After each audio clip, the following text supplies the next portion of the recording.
3 was recorded 4 years ago, but there's a good reason that it took so long to come out. You want to explain? There's a good reason, because I'm touring much, and well, I start in the beginning. It's a live recording, duo, pipe organ and guitar. We played a concert in a beautiful church in Austria, and this is a very nice Riga organ. Riga is a famous organ builder company, and they build brilliant organs. And this was recorded, and I had the single tracks, and you know that I have my studio, and with my last CDs I always did the editing and the mixing by myself. So first of all I had to shorten the whole concert, because it was a 2.5 hours concert and I didn't want to lose too many pieces. So this was hard work to shorten the solos and all those things. Without people realizing, you know, because there is a special logic in building a solo, and if you cut something out and put it together, even if it's right and working, it doesn't sound good, maybe because it's not logical, you know. You build your solo in a logical way, and the dynamics have to be right. And also, for example, when I have a guitar solo and have to shorten that, I'm comping the guitar solo with the organ, and I'm always changing registrations. So if I want to cut in the middle of a chorus maybe, and I have changed registrations in the meantime, that won't work either. So it's really hard work to shorten all that. That was one thing, to do this and to keep the tension, you know, like it was in the concert. And I started some crazy things afterwards, because I started editing some synthesizer sounds, and I created really something new, a combination of pipe organ with guitar and synthesizer. And I can tell you, if you like to hear it, how the whole story started.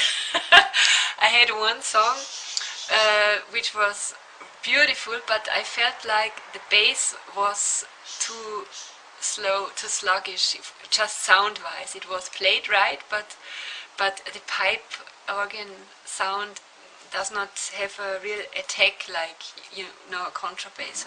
So I thought maybe I try to double the bass line and to give the bass line a kind of attack, but in a way that the listener won't hear it. It's just that you feel it, you know. It should not be something artificial. It should be just naturally making the groove right. Which was right, but just sound-wise, I mean. So I started doing this. It took some time to find the right sound with which it's working. And also the difficult thing is, if you have played a note by an organ pipe, it's not like you hit a cymbal on the drums and you know, you hit it and the tone is there. But with a pipe, you hit the note and it's not immediately there. It's like woo, or something like that, or ooh.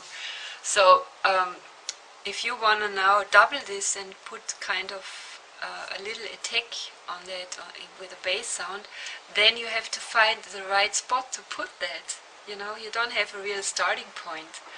And this is something you just have to feel it, that it's really swinging and grooving as it should be, and this is hard work. So I did this with one song, and the result was so great that I said, oh gosh, I can't leave the other songs without such editing.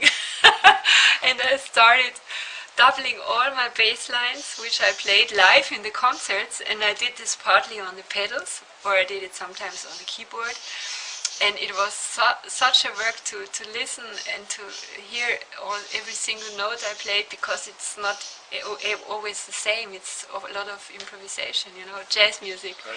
So that was the hard work, and then finding the right spot to put it, to make it real groovy. But I succeeded very well, but it took a lot of time, and in between I was always touring and I didn't have time to go and work in the studio. And inspired by this, I started adding other things. And for example, there's one piece on the CD called Pendel der Zeit. I added some, I did another arrangement, and I added some voices, you know, a second line or things like that. And it came out to be kind of symphonic piece. Things which work very well with the pipe organ, and it's so beautiful. And this was one thing. Or for example, in I-797, this is a fast piece in a jazz waltz groove.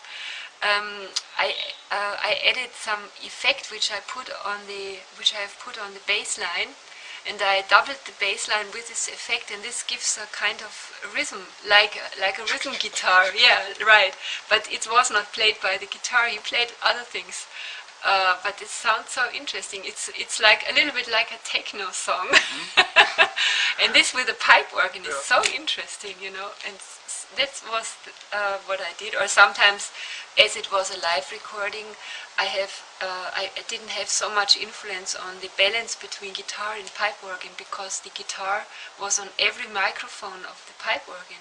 Of course, naturally, because it was in the same room.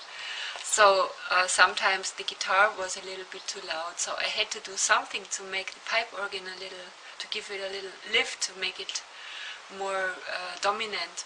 So especially when I played soft sounds. So what I did is sometimes that I created a synthesizer sound which I just mixed with the pipe organ to give it a little more volume, but just that you can't hear that it's there, you know, and you have to really concentrate and do little things, because it should not be something artificial. It should be something which is helping the live recording to be even more better, and put also sounds right, or relationships between sounds right.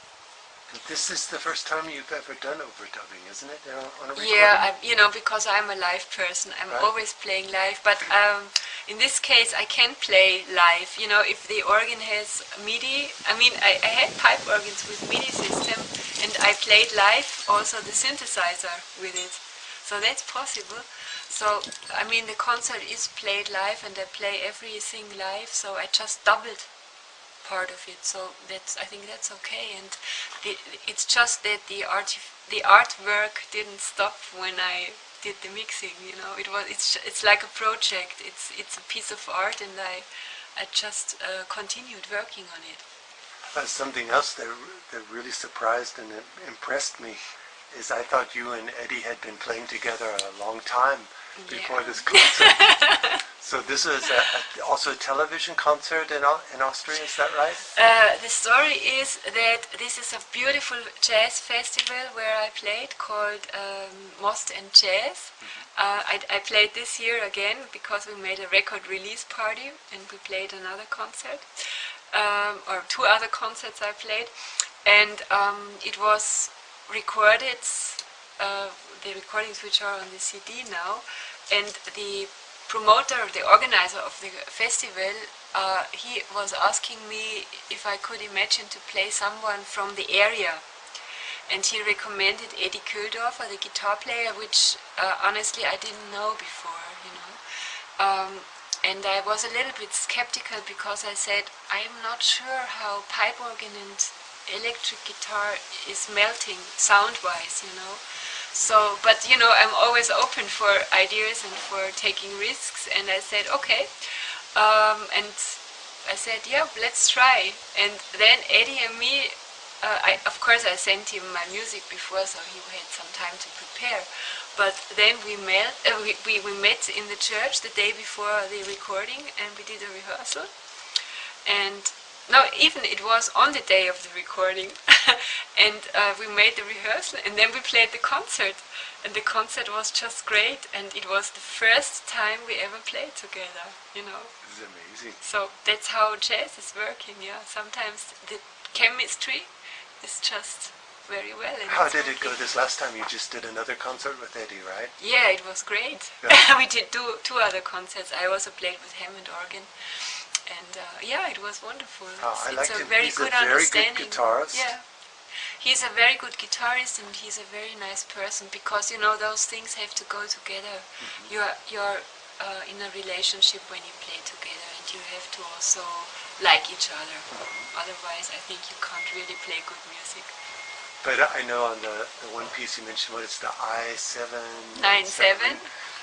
I was watching Eddie, and he was looking at his sheet music and following that on He the needed pipe his organ. glasses for one piece, I think. That was difficult for him. Yeah, he did a great job because first of all it's difficult to play with a pipe organ, and second it was all new repertoire for him. Yeah. And generally, when you do these concerts with the big pipe organs, are you getting people that normally don't listen to jazz, or are your fans coming to those too? How is that? Yeah, this is a thing which is very good for my intention, because what I always want is finding or winning more audiences for jazz music. And I think there is still a big part of people who are like jazz. No, I don't like jazz, because they think jazz maybe is just free jazz or just really Dixieland, or a lot of people just don't know really what jazz music is all about, and there is such a big range and so many interesting things musically. So this is a possibility for me to find new audience additionally to the audience I have already, because when I play in churches or in big concert halls like philharmonic buildings, then people also come who are interested in pipe organ music and who are maybe curious, what is she doing? She's not playing the normal program, what normally the classical concerts are all about. So they are curious to come. And also people who like classical music, they come, because my music is kind of in between. It's jazz, it has classical elements. I'm writing everything by myself. It's just an own direction, and it's so hard to put in boxes. Do you find that they end up taking home some of your jazz CDs with them too? Yeah, they do. They love it. It's wonderful. Oh, so that works out well. It works very well. I've never seen people, or maybe they don't tell me, but when at the end everyone stands up and is giving standing ovations, then people really liked it, right? Mm-hmm. Yeah, and you played in so many countries now since we last talked. Mm-hmm. Can you talk a little bit about some of the places you've been to? Yeah, especially I played, for example, in Kaliningrad. I had a concert at the Philharmonic Hall in Kaliningrad. I was in Russia many times playing pipe organs, funny enough. I was in the States, of course, playing interesting pipe organs in different spots. In New York, I played at the Trinity Church near Wall Street. I played in San Diego at Balboa Park. There is an outdoor pipe organ, which is very interesting. What's the big one in Philadelphia? Well, there is a big one. I played in the Kimmel Center in Philadelphia. There's a big Dobson organ. And of course I played on many organs in Germany, in Italy? Norway. Pardon me? Italy? Yes, recently I was in Italy playing a pipe organ and a Hammond organ concert. I did this a few times. Then I playing in Switzerland, of course, Austria, the northern countries. I was in Sweden. I'm just in contact now with a new concert hall. It's very interesting in Sweden, and they can put the ceiling up or down, just depending from what kind of sound you would like to have, how much reverb, because they have a new pipe organ there. So the interesting things, and I was playing in so many countries already, in France of course, but France more Hammond organ concerts, so yeah.